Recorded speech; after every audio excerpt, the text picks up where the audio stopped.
Dad's silent revenge. When my nephew died, I thought the worst had already happened. Then his best friend called me 4 days after we scattered the ashes. "Mr.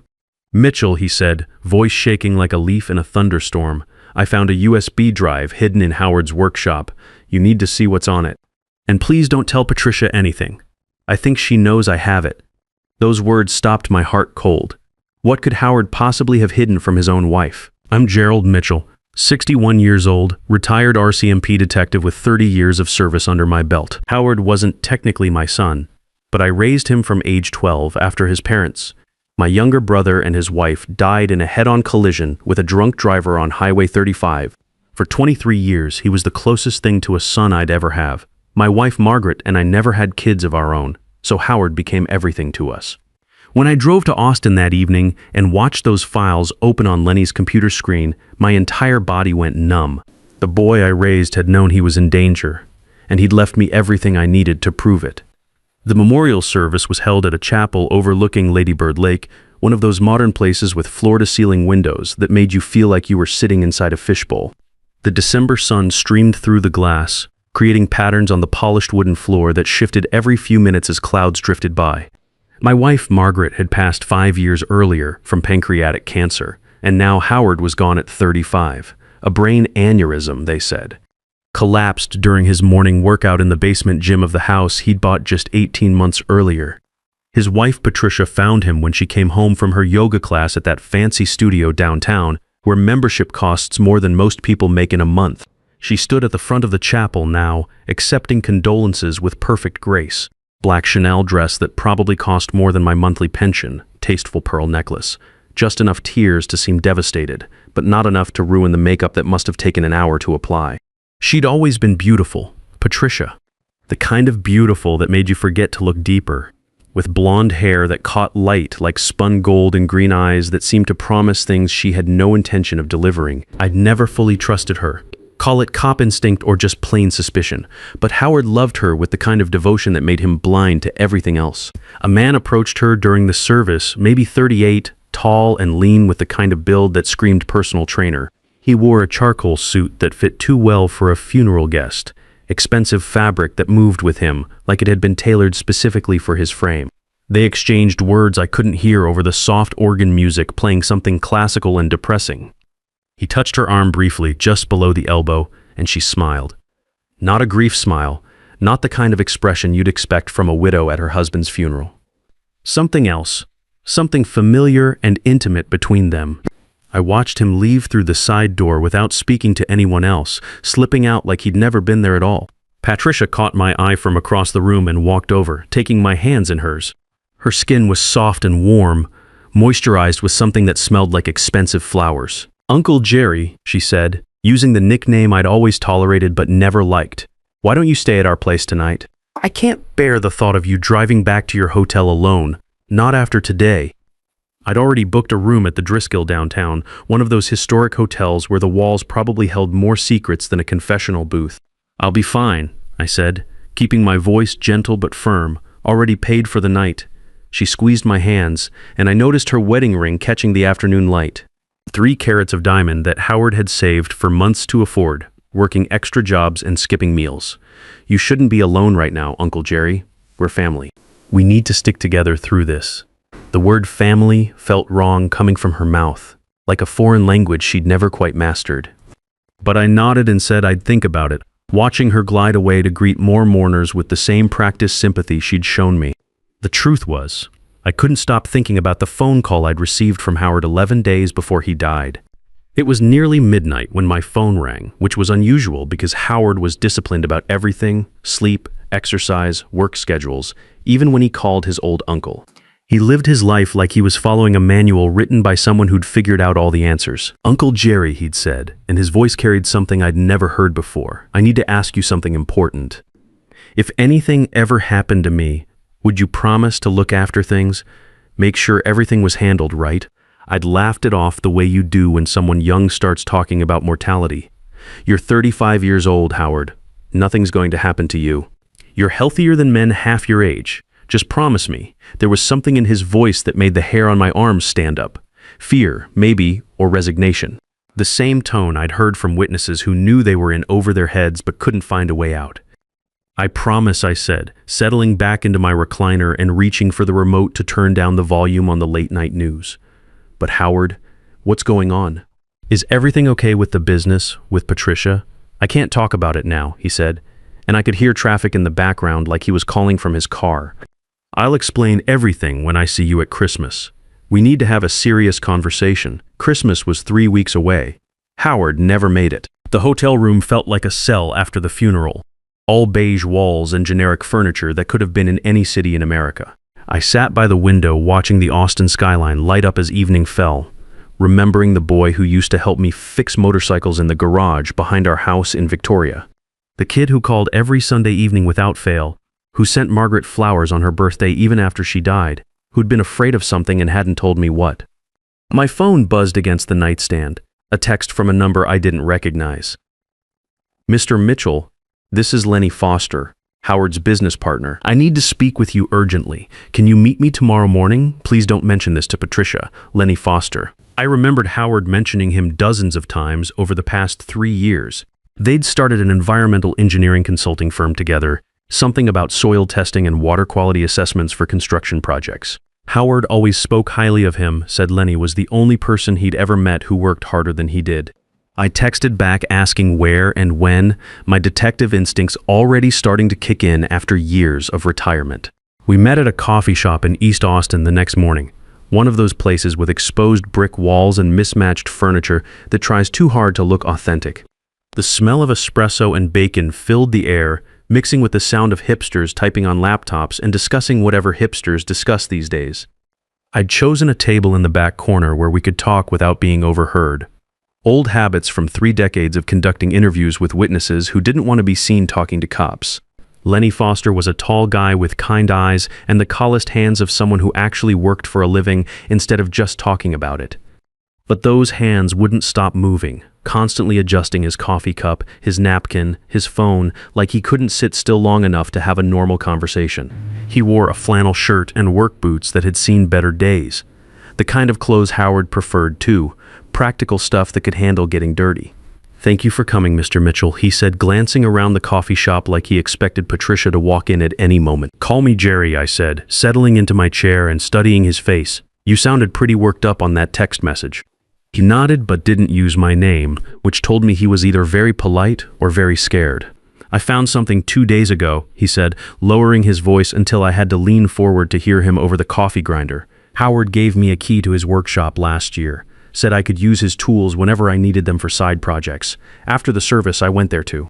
He paused, staring into his coffee like it might provide answers. "I don't know. Feel close to him, I suppose." The place still smelled like the motor oil he used on that old Harley. I remembered that motorcycle, a 1985 Sportster that Howard had restored from a pile of rust and dreams, spending every weekend for 2 years turning it into something beautiful. He'd wanted to ride it to Sturgis someday, said we'd make it a road trip when I got too old to argue about safety gear. Lenny pulled a small USB drive from his shirt pocket, holding it like it contained nuclear launch codes. This was hidden inside a hollowed-out book on his shelf. To Kill a Mockingbird, his favorite novel, you know how he was always talking about justice and doing the right thing. I stared at the little black device, no bigger than my thumb but potentially containing enough information to turn my world upside down. "What's on it?" His face darkened like storm clouds gathering over the Texas Hill Country. "Everything. Bank statements, emails, photographs, recordings." Howard documented it all, going back almost 2 years. He opened his laptop, an old Dell that had seen better days but still worked, and inserted the drive.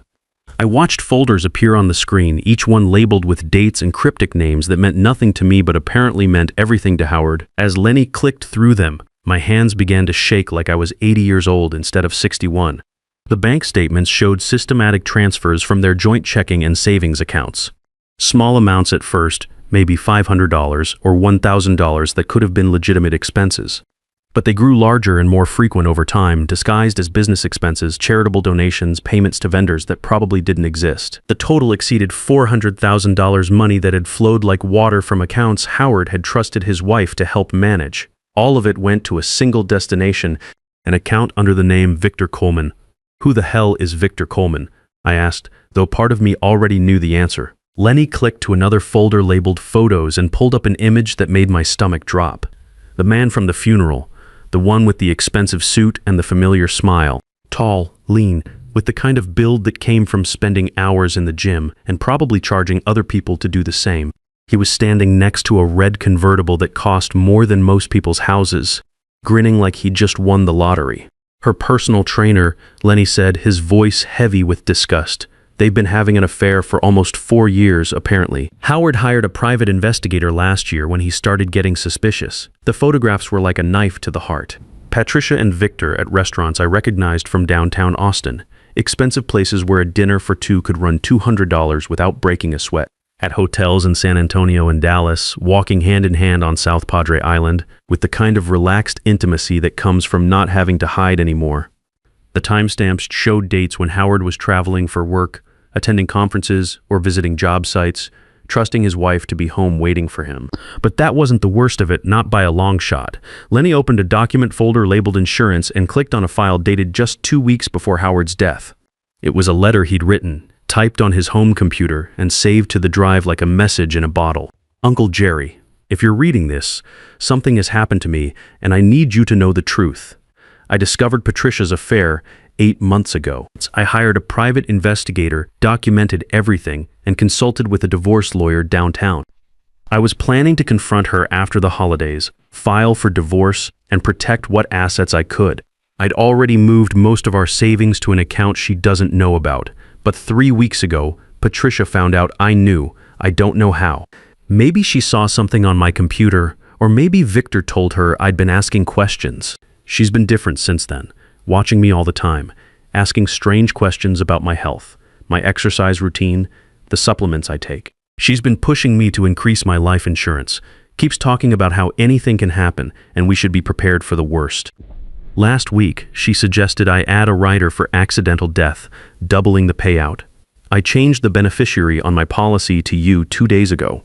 She doesn't know yet, but she will when she tries to claim the money. I had to stop reading and take a deep breath. The coffee shop suddenly felt too warm, too crowded, too normal for the words I was seeing on that screen. Uncle Jerry, I might be paranoid. I hope to God I am.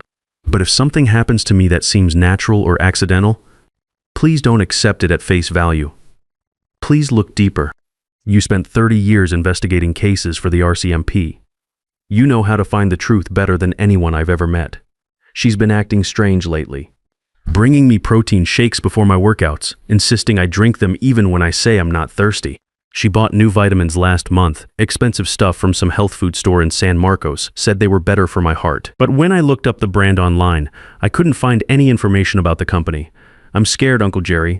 I never thought I'd write those words, but there it is. I'm scared of my own wife. The woman I pledged my life to, who promised to love me in sickness and health, who sleeps next to me every night. How did it come to this? I love you more than I can say. I'm sorry I didn't tell you sooner. I was ashamed. I thought I could handle it myself, the way you always taught me. Be strong, be smart, be prepared. But some problems are too big for one person, even when that person learned from the best. If you're reading this, then my fears came true. Please don't let her get away with it. Please don't let her take everything we built and run off with that bastard to live happily ever after on my life insurance money.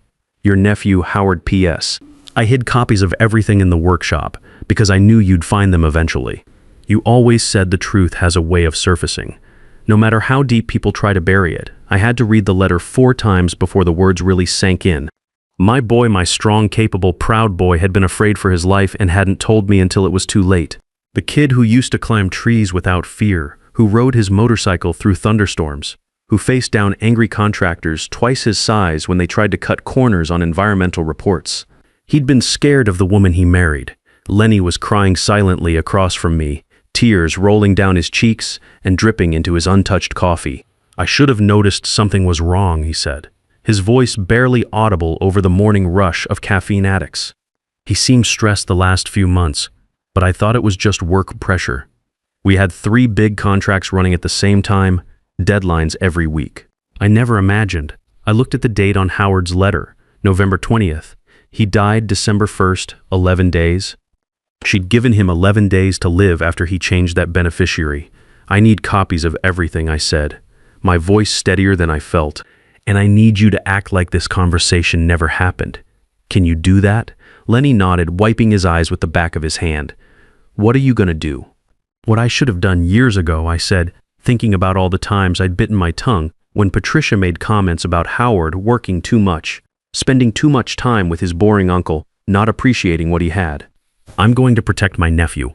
I drove to the Austin Police Department that afternoon with the USB drive and every document Lenny had copied for me. The building was one of those modern concrete structures that looked like it had been designed by someone who'd never committed a crime and couldn't imagine why anyone would want to. Inside, fluorescent lights buzzed overhead like angry insects, and the smell of industrial coffee mixed with disinfectant created an atmosphere that would make anyone confess just to get out. They directed me to Detective Beverly Turner, a woman in her late 40s with sharp eyes and graying hair pulled back in a no-nonsense bun. Her office was small and cluttered, with case files stacked on every available surface and a coffee mug that looked like it hadn't been washed since the Clinton administration. She listened patiently as I laid out everything, occasionally taking notes but never interrupting. "Mr. Mitchell," she said carefully when I finished, setting down her pen and folding her hands on the desk. "I understand your concerns, and I can see you've put a lot of thought into this. But your nephew's death was examined thoroughly by our best people. The medical examiner found no signs of trauma, no indication of foul play. Brain aneurysms can occur suddenly, even in healthy individuals." "My nephew was healthy as a horse," I said, keeping my voice level despite the frustration building in my chest.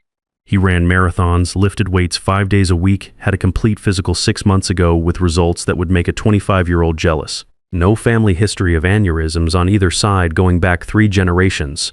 That does sometimes happen, unfortunately. These things can develop without warning, regardless of age or fitness level." I spread the bank statements across her desk like a poker player showing his hand. "Detective Turner, my nephew wrote a letter saying he feared for his life. His wife was stealing from him, having an affair, and pushing him to increase his insurance coverage. He died 11 days after writing that letter, after changing the beneficiary to cut her out." She looked at the documents again, this time with more attention to detail. "This shows financial misconduct and infidelity. That's certainly significant, and we could pursue charges for fraud, but it doesn't prove murder. Without evidence of how someone might have caused a brain aneurysm." She spread her hands apologetically. I left the station understanding that no one would help me. Not yet, not without more evidence than bank statements and a scared man's letter. But I'd spent 30 years with the Royal Canadian Mounted Police.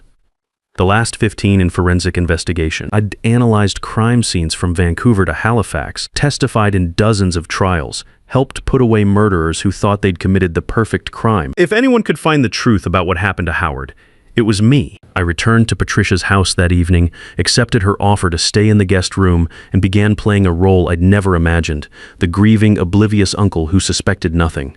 Over the next 6 weeks, I became a student of her routine, watching and learning like I was tracking a serial killer. She left the house every Monday, Wednesday, and Friday afternoon, claiming grief counseling or visits with friends who were helping her through this difficult time. I followed her on the 3rd Wednesday.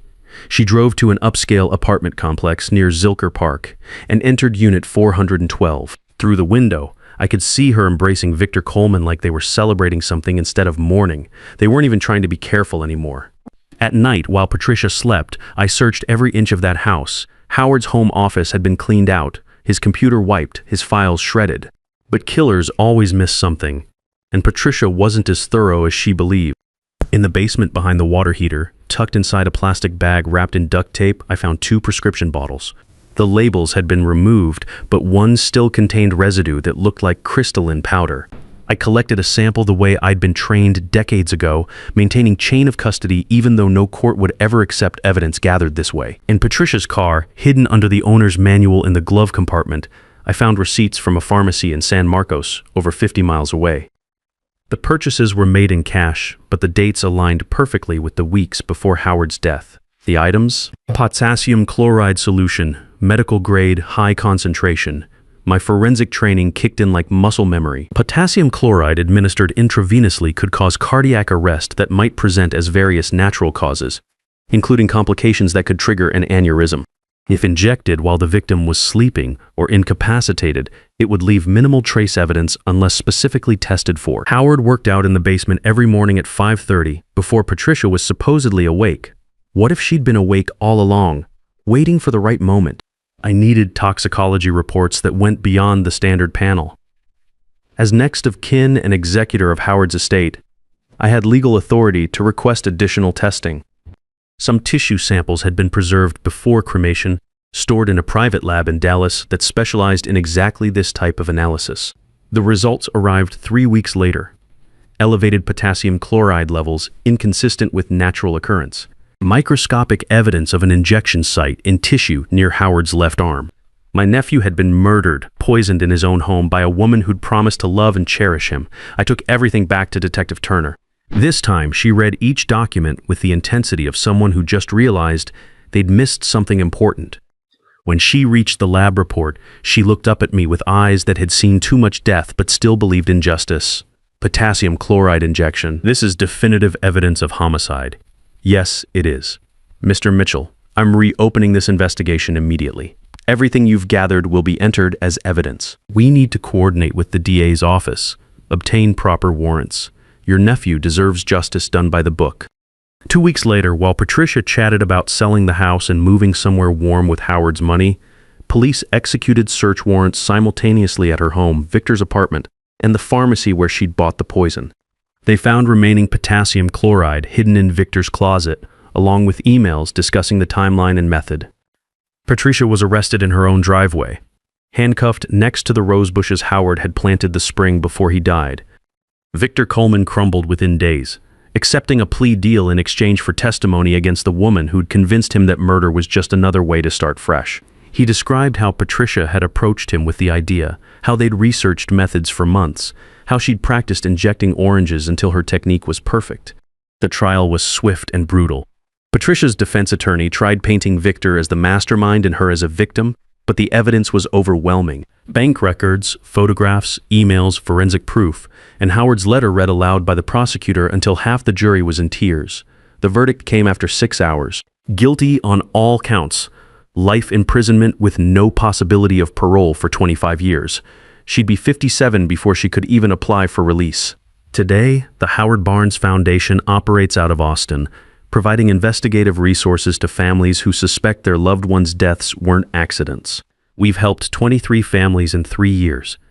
18 cases resulted in reopened investigations.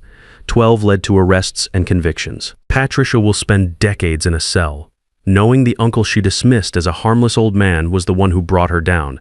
The money she killed for went to help others instead. Howard's legacy isn't how he died, but what his death accomplished: justice for the innocent, protection for the vulnerable, and the certain knowledge that love doesn't end at the grave.